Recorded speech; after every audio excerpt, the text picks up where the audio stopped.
And I put this masterclass on this evening because I was just feeling like maybe we all needed a bit of a boost before Christmas and just to see how everybody was doing and how everybody was feeling. So this is like my little early Christmas present to you.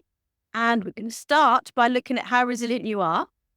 And then I'm going to share some tools for you for boosting your resilience. And then I'm going to tell you what I'm going to be up to coming soon and in the new year. So does that feel like a plan? Everybody all right with that? Marvelous. So some of you have told me what your current score is for your resilience, but we're going to find out a little bit more detail what your score is in a minute. So without further ado, sharing my slides. Can you give me a thumbs up just to make sure you can all see my slides? You've got seeing it. Hooray! Something's working this evening. Alrighty. So I want you to tell me in the next few questions, I'm going to read out 12 questions. Have you got a piece of paper, by the way? You know it's a Zoe Masterclass because you're going to need a piece of paper and a pen before you start. You're going to all need to write down your scores to the 12 questions that I'm going to ask you with these are the scores. So 1 is strongly disagree. 2 is disagree. 3 is neither agree nor disagree. 4 is agree. And 5 is strongly agree. All right? Everyone happy with how you score yourself? Okay. So question 1. In a difficult spot, I turn at once to what can be done to put things right. So if that sounds like you and you agree, give yourself a 5. If you never do that, and give yourself a 1. Everyone got the first score. Okay, number 2. I influence where I can rather than worrying about what I can't influence. So again, if you're an influencer, score yourself a 5. 4. If you don't tend to, then the other end, 1 or 2. Okay, number 3. I don't take criticism personally. Yeah,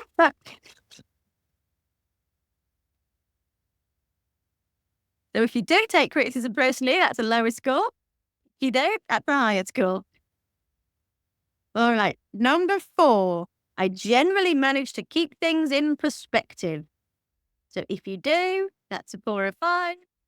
If you kind of go off into worry and catastrophe, you're 1 or a 2. And if you don't do either, you're in the middle, number 3.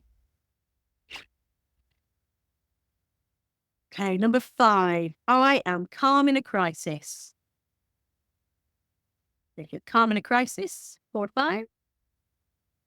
If you're not, lower scores. Number 6. I'm good at finding solutions to problems.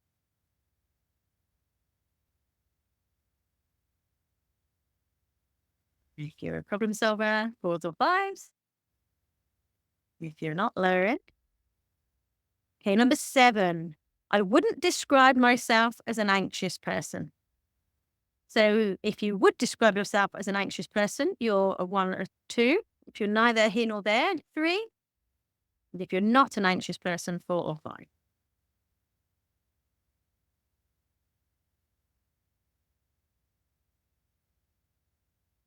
Okay, number 8 is a beautiful double negative for all the teachers in the room. I don't tend to avoid conflict. Which means if you do tend to avoid conflict, you give yourselves a 1 or 2. If you're not bothered either way, you're a 3. And if you're okay with a bit of conflict, 4 or 5.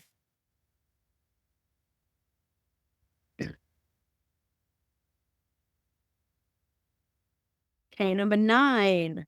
I try to control events rather than being a victim of circumstance. If you like to control the events, 4s and 5s. If you don't, 1s, 2s. And if you're neither here nor there, number 3. Okay, number 10. I trust my intuition.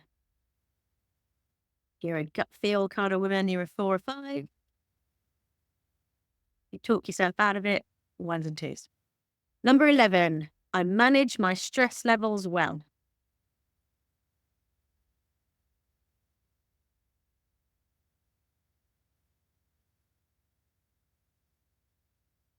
And number 12, I feel confident and secure in my position. So that can be like your position in life. It doesn't need to be like a work position. This is like your position, maybe at home, that you're safe. Okay, so I feel confident and secure in my position. And that's all 12 questions. So total up your scores.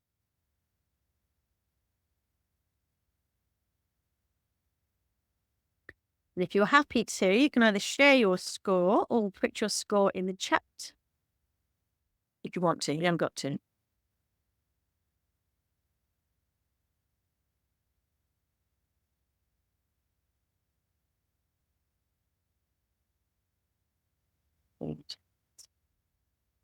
All right, lovely. Okay, so we've got some scores coming in. Got some 41, 42. Okay, awesome. So you'll be very pleased to know that these scores relate to different amounts of resilience. So if you are in column A and you scored under 37 points, this would indicate you've got a developing level of resilience. So you might not always feel at the mercy of world events, but you definitely benefit from building up some extra resilience. If you're in category B, which is the 38 to 43, a couple of you are in here, you've got an established level of resilience, which means that although you may occasionally have tough days, you're not usually ready to give up. So you can find some things tough, but you will generally keep going. If you're in this category C, 44 to 48, you've got a strong level of resilience and it's above average score. And it indicates that you're pretty good at rolling with the punches. And you've got an impressive track record of turning setbacks into opportunities. So a strong level of resilience.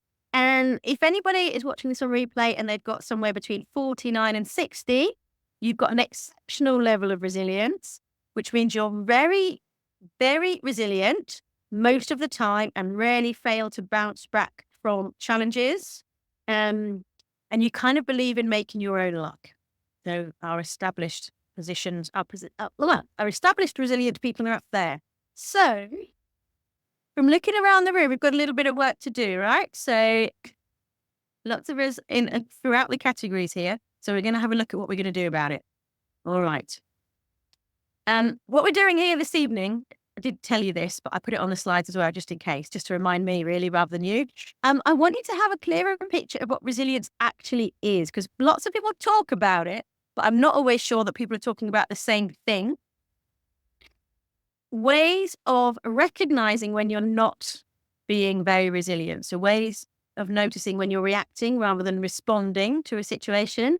And then I'm going to give you at least 3 different tools to use in situations that challenge you and help you to recover from when you're feeling less than resilient or when things are going wrong for you. Okay.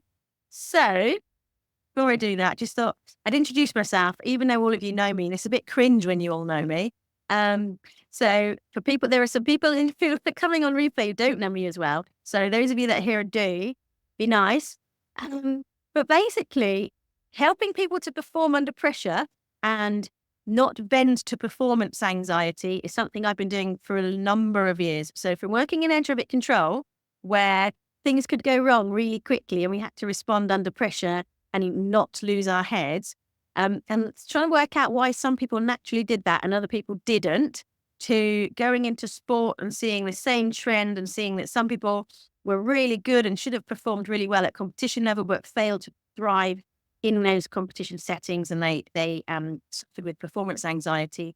And now adding layers of neurodiversity and trauma awareness into that and looking at how all of that impacts our sense of self, how we respond to difficulty and challenge, and how quickly we are able to recover when we come up against the challenge. So that's one of the things that actually doesn't get talked about a lot in resilience. A lot of it is about how we deal in the moment with situations, but there's a lot to be learned about how quickly you can recover afterwards when something has left you feeling impacted by it. So, you've ever had those incidences where you deal in the moment, but you're left like really shaky, and you might have like experiences afterwards, maybe for quite a long time afterwards, that are really affecting you. So that's where my background and research has taken me. So before we go on to the next slide, I want you to think about your own definition of resilience and how you would describe it. What do you think resilience is to you? Put it in the chat if you want to.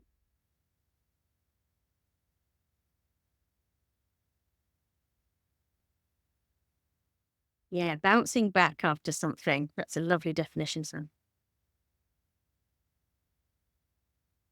And see if anyone else is typing there. Yeah, that's often what we think of with resilience, isn't it? Bouncing back from something. Okay, so I'm going to add to that a little bit, and I'm going to say that resilience is the ability to cope with and recover from setbacks. So that's your bouncing back. It's also to do with how calm you are when that disaster is happening. Okay, so being calm in the moment that you are facing a challenge. When we talk about this next line, this often describes the ability to bounce back from adversity. Very often, people get stuck and hung up, especially in my sort of trauma work, where they want things to go back to how they were before, when it's not possible to go back to how things were before. So resilience is also about being able to bounce forwards and into a different shape. Now, the cool thing about resilience is it's because resilience is created from lots of other little components, each of which we're going to have a little look at this evening. You can develop and improve it in lots of little ways, which means overall your resilience can be built quite significantly. So by doing lots of small things, by making several small changes, you can increase your resilience quite significantly. And the thing with resilience is, like a lot of our other techniques with our well-being, if you imagine you're going to knit yourself a parachute, okay? I don't know how good a knitted parachute would actually be. It'd probably be quite useless. But imagine you're going to, because I don't know how you would weave nylon. So let's say you're a nylon weaver and you're going to weave yourself a nylon parachute. It's actually going to save you in the sky, right? The time to build your parachute, whether you're weaving it or knitting it, is not when the plane is crashing towards the ground, okay? When you're hurtling towards the ground is not the time to get your knitting needles out and start building your parachute. You have to do it before you fly. So when we're thinking about building our resilience, often people think about how they respond in the moment, but how well you respond in the moment is based on how calm and regulated you are most of the time, and therefore how you are able to not increase and be too activated when those challenges actually happen. So knitting your parachutes in advance is one of the main keys to resilience. All right. So I'm a little bit of a control freak. Hands up are control freaks. Anyone else a bit of a control freak? Yeah. Excellent. It's really good for your resilience because people who show high resilience are people who like to control the things they can and let go of the things they can't. A lot of people spend a lot of time worrying and taking action about things they have absolutely no control over. There are some of you that have worked with me before are familiar with the circles of control I'm going to share with you in a moment. Or just seen something pop up in the chat. Okay. Oh, I missed the definitions of resilience. So we got staying strong there, dealing with whatever is thrown at you without allowing it to affect you too badly. Yes, and it is the letting go. Yeah, it's the letting go of the stuff we can't control. So on your piece of paper, I'm going to get you to draw a circle inside a circle so it will look a bit like a fried egg. Okay? And I have got, and I'm going to send you after the session, a very nice PDF with this on it, but I think there's something nice to be said for writing it in by hand in the first place. So you're going to have something that looks a little bit like this. Okay? And I want you to write down somewhere, maybe up at the side here, all of the things that cause you stress and frustrate you, maybe the things you get angry about, any of the things that you're seeing as challenges at the moment. Anything that might be damaging your resilience, just write a little list of them.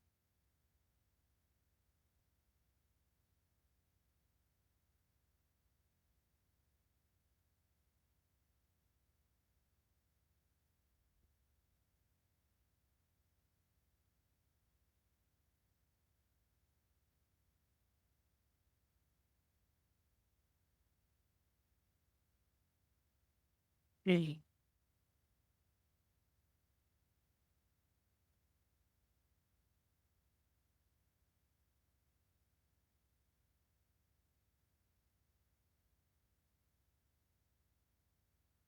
Once you've got your list,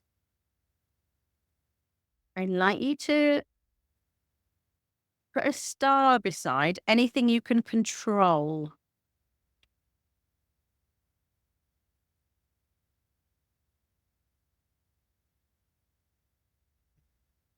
Not many for you. Okay. So in that center circle, I'm going to put a title on mine. Things I can control. So in that middle circle, anything you can control, you can write in that center circle.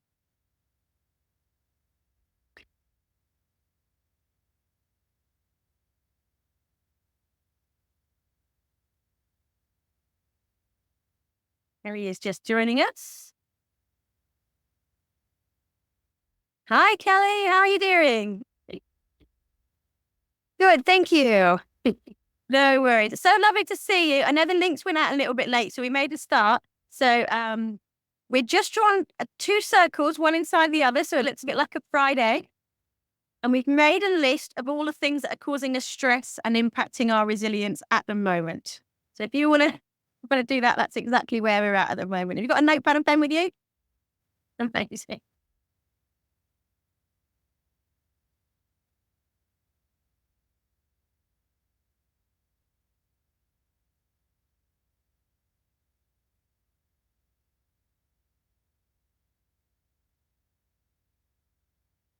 Okay. So are the things you can control in your middle circle? You move something across. You look like there weren't many that were going to be in your middle circle. Not at the moment. Okay. All right. We might then have some things on our list that we can't directly control, but we might be able to influence them. So if you can influence any of those things that are on your stress list, think about what action you can actually take that can influence it. So, for example, if you're fed up with something happening at work, could you send an email to somebody or book a meeting with somebody and take an actual action? All right. So look through your stress list again. Is there anything there that you could influence with an action? If there is, you can write the action down in the control circle because it's actually now turned into something you can control because you've made it into a physical action that you can do.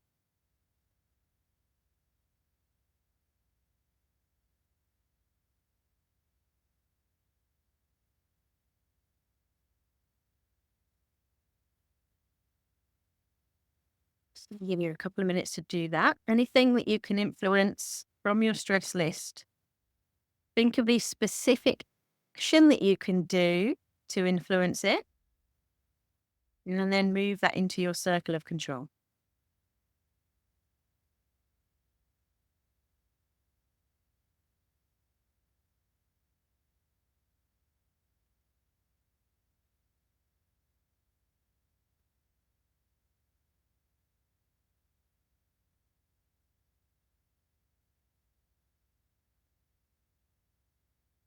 Hey, how are we getting on?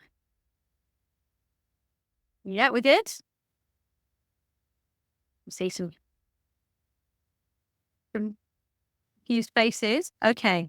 The final section we're going to look at is everything else on your list should now either be something you can't do anything about and you can't influence it either. Is that right? If you're looking at your list of stressors, can you do anything about any more of those? No.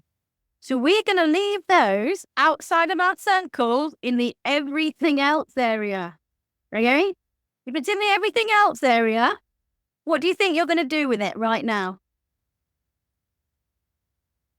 Leave it. Yeah.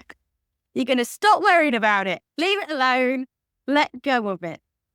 Now, I know that this is easier said than done, but if we are focusing all our energy and all our activity on the things that you can control, it's automatically going to increase your resilience score, because people with high resilience focus on the things they can control.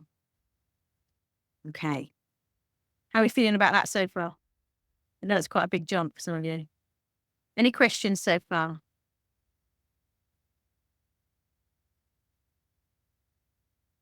Any questions? Okay. Awesome. So we've done the circles of control. That's a strategy for you. So you can leave yourself a star or something by that. Like, I'm going to send you the PDF of this so you've got it neatly. So you're not going to just have to rely on your handwritten notes for this part. Okay. So there are 7 factors of resilience. Now, there's loads of different research into resilience. I am going to caveat that by saying there's lots of different research. And different researchers will cite different factors of resilience. But I've worked with these 7 factors for a really long time, and I find them to be really useful because they are all able to be changed. Okay, so that's why I like these 7 factors. If you do other research, you might find different ones. So don't be confused. There's lots of different ideas about resilience. So these are the 7 main factors of resilience that you can change. So emotional regulation relates to that, how calm you are in a crisis, how well you can regulate your nervous system and your response in your body to your emotions. Okay, so if you can regulate your breathing, you can keep your body feeling calm, you can prevent those emotions from creating that fight-flight reflex in your body, you're scoring well for emotional regulation. If you can control your emotions, you will also probably score highly on number 2, which is impulse control. Now, when we talk about neurodiversity, impulse control is one of the factors that can be more of a problem for people who have impulsive responses to things. So my own impulsivity is quite high, which is why I do so much work on my emotional regulation so that I can control that. So getting the balance of these 2 is really important. Number 3 is causal analysis, which is a complicated way of saying how well are you able to look at a situation and work out what actually happened, rather than telling yourself stories about what happened and creating things like, they did that because they don't like me, or they probably did that, that's just luck, that's fate, this always happens to me. You know, there's kind of stories that we tell ourselves. So that ability to stay in your logical thinking and thinking, okay, how did this actually happen? And being able to accurately decide how something was caused is really important to your resilience. So being aware that you tell yourself story is the first part. Being able to accurately unpick what actually happened is the second part. Number 4, self-efficacy. But yeah, I haven't heard of this term before, self-efficacy. Some of you heard of that? No, it's a new one for some of you. So self-efficacy is, it's self-confidence in a specific area. So for example, some of us in the room have been teachers in the past. We might feel really self-efficacious in a classroom, but feel really out of our depth on the sports field. Okay, so it's self-confidence applied to a certain area. You might feel very high in self-efficacy in your work, but less high in self-efficacy, for example, in social situations. So whereas self-confidence is kind of like a generic, general sense of confidence, self-efficacy is quite specific to different situations. So feeling that high self-efficacy in more situations is useful. Number 5 is realistic optimism. So I am not talking about being a dreamer here. I'm talking about, if there is a way, there is a way. There's a way. There might be lots of ways that don't work, but it's being realistic about, is there actually a way? And can we actually do it? But the optimism is important rather than just being a realist, because hope is a really important emotion in terms of resilience. So if we believe there is a way out of a situation, we'll keep trying until we find it. And that keeping going is a really high characteristic for resilience. So realistic optimism. Number 6 is empathy. And we're going to talk a little bit more when we come to about why empathy is important. But I'm going to plant the seed of getting your brains to work on why you think empathy is so important for resilience. And then number 7 is reaching out. So not trying to do everything on your own. Now this is really interesting because I've seen in lots of different contexts where I've asked people about their relationship between resilience and their ability or their comfort in asking for help. And lots of people feel like if they ask for help, it will look like they're not resilient because they couldn't cope. And actually the opposite is true. People who are incredibly resilient are the most likely to ask for help when they need it before they are in crisis. So asking for help preemptively is really important to your resilience.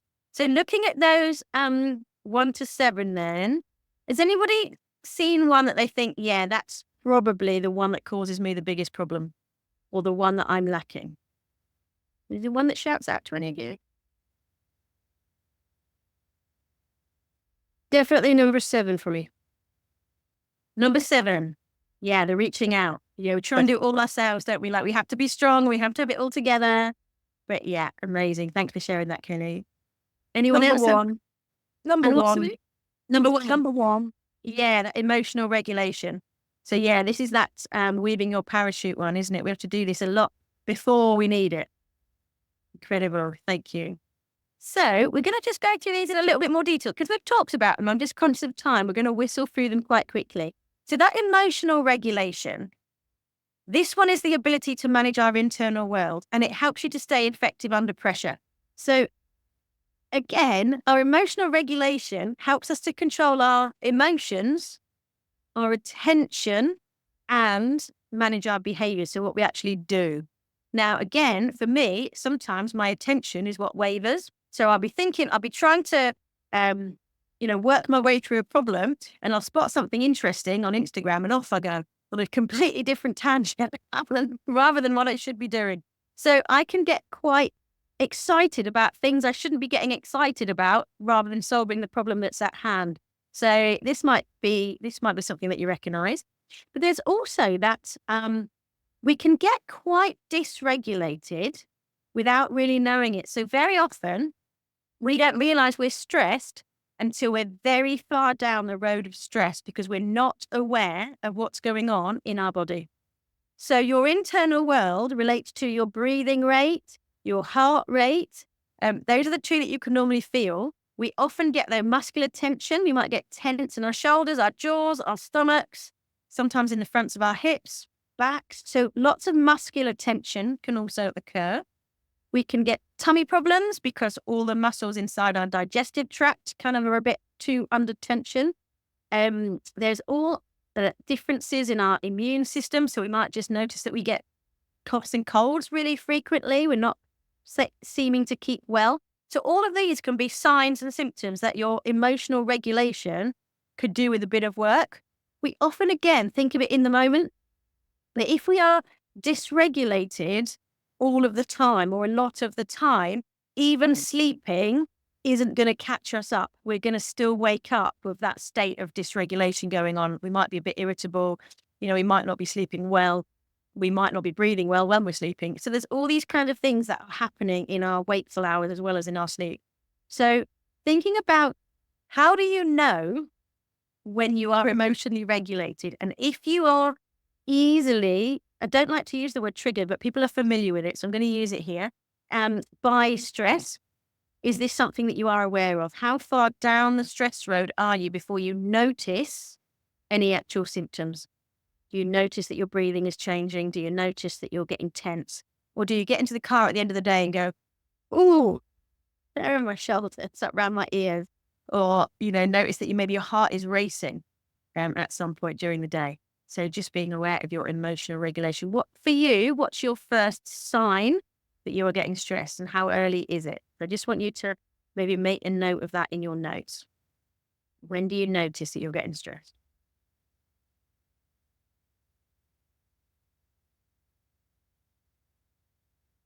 I used to notice really late, and it was usually when I'd had a go at one of my children for something that was a kid thing to do. And then I'd feel really bad afterwards and be like, why am I this, completely unreasonable person shouting at my kids when they haven't done anything wrong. And that was when I noticed how stressed I was. But it was quite far down the road of being stressed. I should have noticed a lot earlier, and I would do now. So there's no judgment here about where that is for you. Okay. How many of you have heard of the marshmallow test that they do with little children? So have you seen these experiments? Okay, so the marshmallow test, I'm going to come back to that one. Second, is a test of your impulsivity. And impulsiveness and emotional regulation are like two sides of the same coin. So the marshmallow test is often done with small children, and they film them and they sort of put a marshmallow on a plate in front of them. And they say, if you can leave the marshmallow there, you can have two at the end. And then the researcher leaves the room and leaves the kid with the plate with the marshmallow on it. Now, I know fine well I'd be totally eating that one marshmallow because it's there in the moment right now. I wouldn't be able to wait for the second one 20 minutes later. I'd be straight in with that impulsiveness. So that's why I have to do so much emotional regulation, because it's easier to regulate that than it is to manage my emotions and my impulsivity. Okay. So the activity we're just going to quickly do now is a breathing space. So I'm going to get you to sit back nice and comfortably in your chair. If you can get both your feet flat on the floor, allow your feet to be flat on the floor. Roll your shoulders back. And we're going to breathe in a three-part way. So we're going to breathe into our tummy. So if you want to put your hand on the outside of your tummy, just see if it actually inflates, because often we're not very good at breathing into our tummy. We're going to breathe into our tummy. Then we're going to breathe into our bottom ribs, and our bottom ribs will go outwards. So we should feel them going up out here. And then we're going to we're going to keep breathing into our top ribs. You're all the way up to your collarbones, up to here. So we're going to breathe into our tummy, into our side ribs, into our top ribs. And then we're going to breathe out in the opposite direction to be like a wave. So we're going to breathe out from the top, down through the sides of our body. And then we're finally going to let our tummy go back down. Okay, so we're going to deflate our tummy. If you want to feel comforted by yourself, you can put one hand on your heart, one hand on your tummy. We're going to breathe in and out just 3 or 4 times. So when you're ready, nice, a couple nice straight spine. Inhale into your tummy through your nose. Breathing into your side ribs. Into the top of your ribs. All the way up to your collarbones. And then exhale slowly through your nose if you can. Top of your collarbones. And your ribs. Then finally letting that tummy go. Let's do 2 or 3 more of these. Annie, you okay? And as you exhale each time, I just want you to soften your shoulders, soften your face, soften any muscular holding you've got going on. Relaxing and being in your body.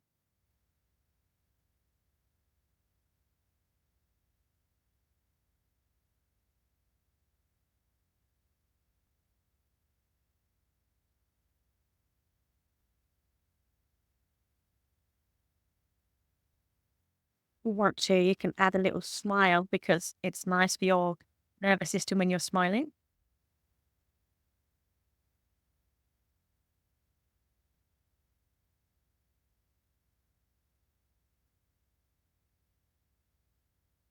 And then we're just going to release the breathing and just notice what you notice about how you're feeling.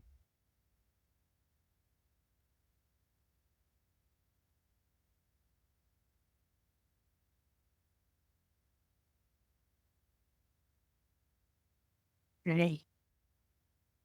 Feel a bit calmer now. You all feel nice and calm now? Okay. So just regularly through the day, drop in and notice how you're breathing, because your breathing is the first part of your physiology that will start changing in response to stress. Okay. So as your body is triggered into stress, your physiology gets you ready to run away or to fight or to, take the action that it might need to. So what it does is it increases your heart rate, but you can't do anything about your heart rate from conscious control. But if you slow your breathing down, you can slow those other physiological systems down. So breathing really is important in terms of your physiology and your emotional regulation. So get you to practice that awareness of how fast and how deeply you're breathing. Okay. Talked about it a little bit already, this impulse control, your ability to manage your behavioral expression of thoughts, and your ability to delay gratification. I'm hopeless at it. Going to admit that, put my hands up to it now and have a higher resilience score if I was better at it. And we've said already, this is closely related to your emotional regulation. So I'm not going to go into it in too much more detail. Okay, causal analysis. This is that ability to look at a situation and identify how did we get here? What actually happened? And not put it down to luck, not put it down to some emotional reason why this might have happened. If we're able to identify the cause of a problem more accurately, we are always more able to accurately identify a possible solution. So thinking about if you put things down to fate or luck or people not liking you or this always happening in some other type of generalization, then you can increase your resilience score by being a little bit more logical and reflective about how it actually happened and challenging those stories and asking yourself, is that actually true? Do I know that to be true? And just staying to the facts.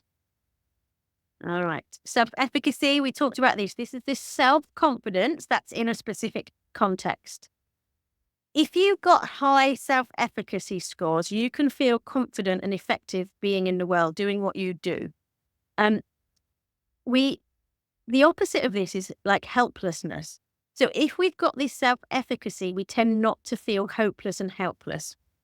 And the cool thing about this one is, if you go out in the world with high self-efficacy, you'll also help other people feel better because it's contagious. So one confident person helps other people feel confident. And you might have noticed that in different workplaces or different situations you've been in, maybe in your friendship groups. If you've got one person that says, it'll be fine, I know what to do, it helps the rest of us to feel the same. So you're actually helping each other out when you model this for each other. So even sometimes if you're not really feeling it, if you pretend you're feeling it, you can actually increase this as well, this self-efficacy score, and you'll help other people feel it too. How cool is that? I think that's really cool. Okay, we talked as well about this realistic optimism. Okay, so staying positive and planning realistically. Okay, so this is that balance between the two. So staying positive about what's possible and being realistic about it. So these are linked to your self-esteem and your self-efficacy. So if you create unrealistic expectations of yourself and you then don't meet them, you're going to damage your own self-confidence. Okay, so be realistic about what is possible, what's possible in the time frame, what's possible with your resources and your skill levels. Now, we're not talking about blind optimism. We're talking about accurately being able to identify the situation, what's possible for us, and being realistic about it. Now, you might know about your negativity bias, which is your brain's natural drive and desire to look at the worst possible scenario. And this will happen even more depending on if you've been through trauma. Your negativity bias is often turned right up. It's very sensitive. So it will often show you the negative options first. So turning this on its head and being realistic can sometimes be a real challenge. So being aware of that negativity bias, flipping this around to have a look at more positivity, again, can really help you stay resilient because you'll keep trying more often. Okay, empathy. I'm going to come back off this slide because I was going to ask you the question, why did empathy help you with resilience? Does anyone have an answer to the question? Why is empathy so important for resilience? Any ideas? I'm thinking that because if people are triggering you or people are pulling your resilience down, but you can see it from their point of view, you might be able to cope a little bit better with how you react. Yeah, absolutely. So yeah, we can see things from different perspectives. That can give us a different worldview. The other thing that's really important in terms of our empathy is, as well as being able to read other people's behavior cues and work out how they're feeling, we build better relationships over time with people. But also, if we're able to help others with our empathy, we're actually better able to be empathetic to ourselves and demonstrate self-compassion and self-empathy. And it's actually that ability which is most closely linked to resilience. So if we can read other people's cues and understand things from someone else's perspective, it enables us to kind of take that external view of our own situation and apply that self-compassion to ourselves. And again, self-compassion doesn't naturally feel like that's going to help you build your resilience, but it absolutely will. So those people who've got higher resilience are better able to tune into their own emotional states, which, if you think about that emotional regulation, is a double whammy. It's like a win-win. Okay. So being able to be self-compassionate also enables you to regulate those emotions more easily. So that's a double whammy for you. So if you can build on your self-empathy, that's like a double score for your resilience score, everyone. All right. Again. Now, reaching out again, we said, Kelly, I think this was you that said this is the difficult one. Resilient people tend not to try to do things on their own. So if we reach out to people, actually people like being asked for their help and ideas and their expertise. And if you think about this from your point of view, do you actually quite like it if someone says, can you help me with this? And someone's chosen you because you are actually quite good at the thing they're asking you. And do you willingly and readily help them because it feels nice to do that? If we think about it from that point of view, it tends to stop us worrying quite so much about asking people for some help. I like it when people ask me for help because I feel useful, I feel purposeful, I feel like I'm valued. So actually, if you flip that on its head and think, actually, who's the person that could help me the most now? Who do I actually need help from? It enables us to, again, lean into our network, build those relationships. The empathy, again, is brought out. So we're supporting ourselves in empathy as well.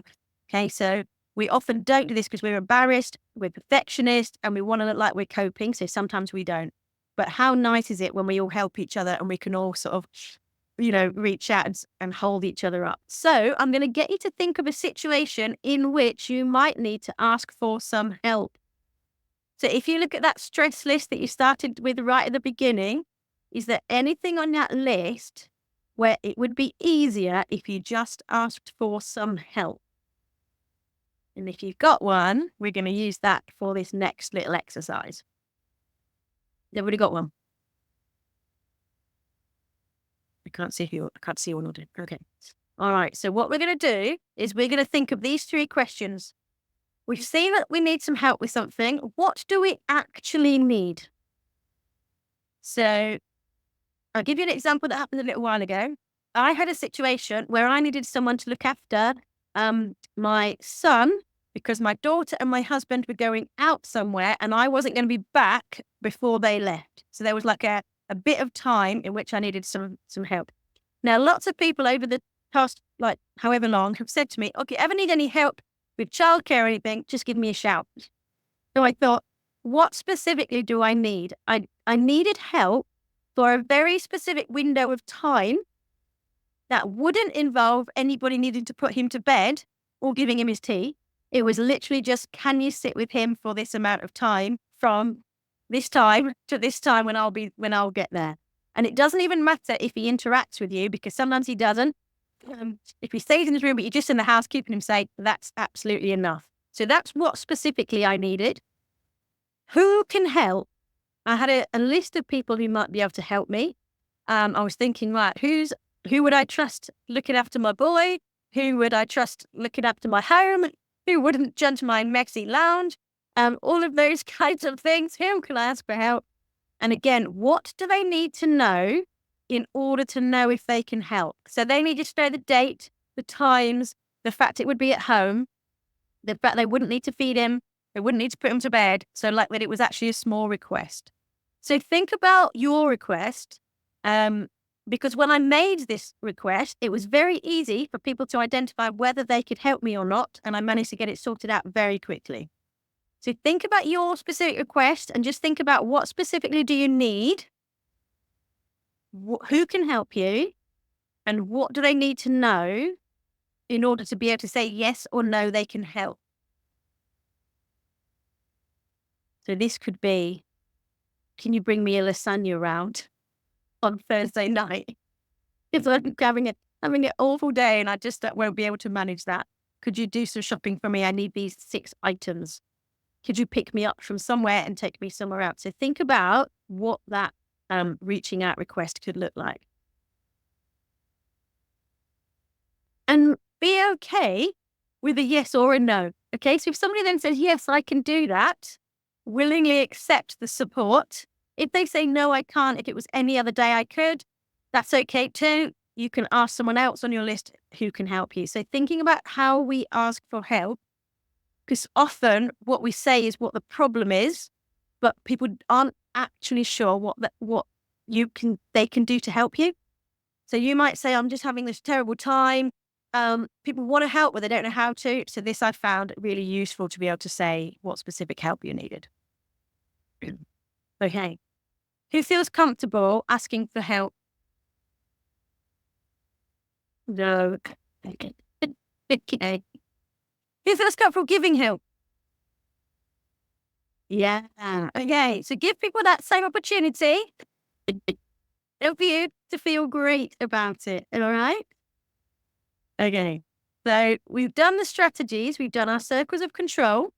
We've done your breathing space, and we've had a look at reaching out.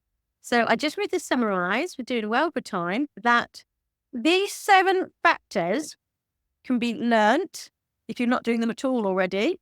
They can be improved and developed, and you can do one at a time and make very small changes to any one of them. And all of those small changes will add up to boosting your overall resilience. Okay.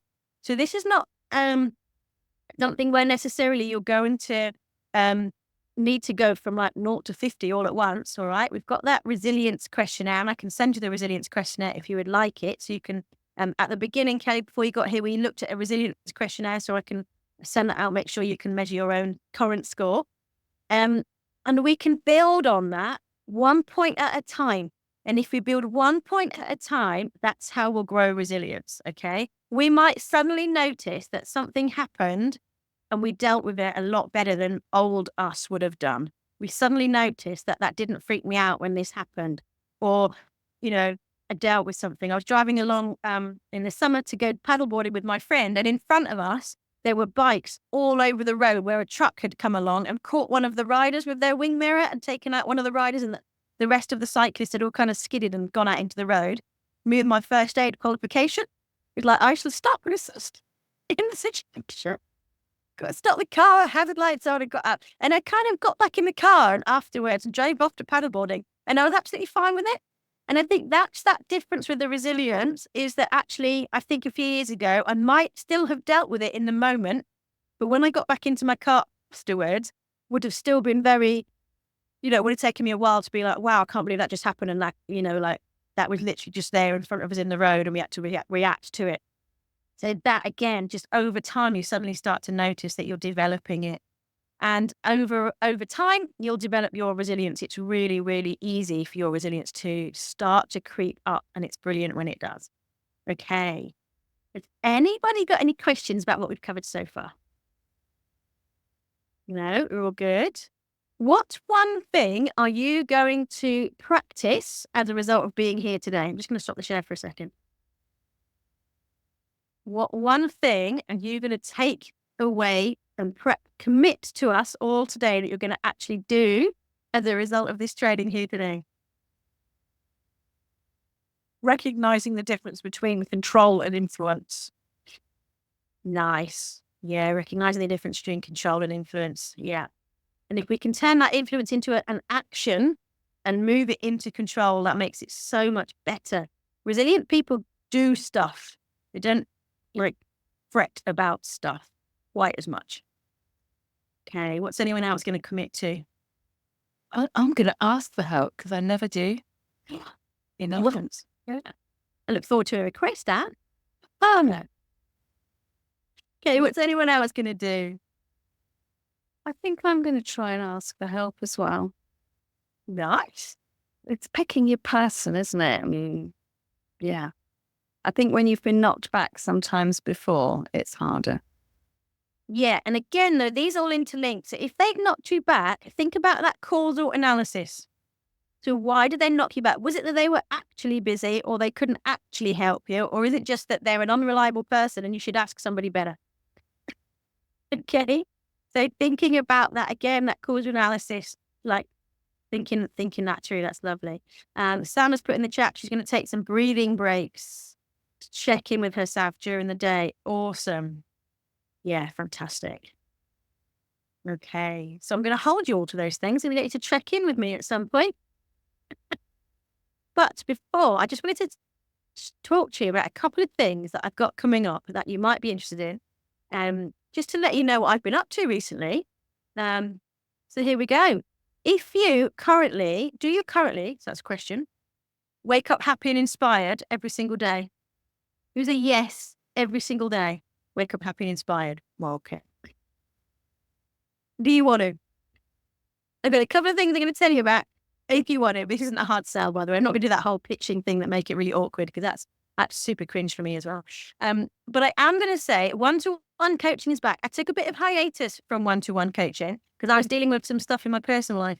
I didn't feel able to hold space for other people earlier this year. So one-to-one coaching is back. If you would like to get my help to get you, whether it's resilience, whether it's confidence, whether it's any of the other kind of aspects of mindset, one-to-one coaching is back. I've got a couple of discounts for you as a little thank you for coming this evening. The first one is my Kickstarter coaching package. This is a high intensity, high impact coaching. It's 4 sessions, no holds barred. You can come with whatever you like. And I've got 25% off for that. If you, again, because I'm not like, run to the back of the room and buy this straight away. I want you to think about it. If this is something you're interested in, I'm going to send you a link to book a discovery call so we can have a chat. And you've got until January the 1st, so all over Christmas, to think about it if this is something that you're interested in. There's my lovely friend Jess, who I helped with mindset support when she was fighting for her British title. And I haven't heard from her for a couple of days, but I think she might be in labour as we speak, because last time I spoke to her, she was 40 weeks plus some days, and it's gone very quiet. So I think he might be on his way. And I've also launched a special ADHD coaching package, which is my newest offering. And this is very specific to ADHD, but the same coaching package can be applied again to that mindset stuff. So it's 12 weeks. You can either have it as like one session every week. If you want to, you can spread it out over even longer. I know some people like to have like one session a month just to kind of check in with stuff and keep them going. So for the ADHD one specifically, it's going to look at understanding how your unique mind works, looking at the framework that's going to help you the most, and then building out your personal toolkit and spares, because we all know if you've got ADHD that things work for a while and then they stop working because they're not novel anymore. So we're going to think of plan A, plan B, and then possibly some spares. Because what workman or work person does not have like several screwdrivers because they need more tools than they're ever going to actually need, right? So again, there's 20% of that. Same rules apply. If you want to have a chat to me about it, I will share the link with you to book a discovery call. We can chat about you if it's right. There's a 20% discount if you want to come before January the 1st when the prices are going to go up. If you wanted just a typical non-ADHD mindset package that was for resilience, confidence, or any of that kind of like, often I think at this kind of age, we're making decisions about like life direction and what we do now. So few people have used these for like retirement planning and making big life transition decisions as well. So if you want to have a chat in a discovery call about any of those, you're very, very welcome. And something I'm very excited about, some of you might know that I used to run the Whole Height Happiness Club. It's coming back in a slightly different guise in February 2025. It's going to be called Happily Me with ADHD. So it's basically all of the happiness stuff that we talked about. So confidence, resilience, resetting, self-love, self-awareness, all the aspects of happiness with a neurodiversity inclusion twist so that we will definitely encompass every need that everybody has. So it's an online wellbeing community for neurodivergent women, exploring what makes us happy, looking at our mindset for success and how we can hack our individual unique brain. So we're going to have monthly training, nice short training, so it's not going to overwhelm. Recorded meditations and mindfulness practices. There's going to be a community and friendship circle where you're going to get to know each other. And there's going to be body doubling sessions. So we're actually going to have like co-working, but in a body doubling format. So we're going to actually get stuff done, because how many of us haven't got hundreds of finished projects everywhere? And because I'm going to be launching that in February, just let me know if you want me to add you to the guest list for when that restarts in February. I know some of you are members of the Wholehearted Happiness Club. That was its predecessor.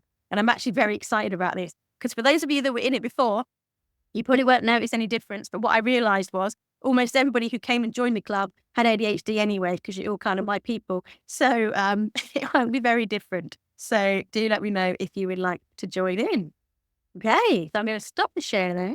Look, we are bang on time. I didn't overrun or anything. I'm so proud of myself. Right, so finally, has anybody got any questions or anything they would like to share? Oh, Kelly, yes. Where are you from? I'm in the UK. I'm down in Eastbourne. Where are you based? Eastbourne. We lived in Birmingham for a while, and it's so good to hear that British accent again. I'm in the northwest corner of the United States at the base of Mount Rainier. Oh, Yes. Yeah. Oh, yes. So So I it's have a very strange accent because I'm Cornish originally, but my dad would never let me speak with a Cornish accent because he said that people would take me seriously. So I have a kind of nowhere accent. My Cornish family think I sound posh, but no one else does.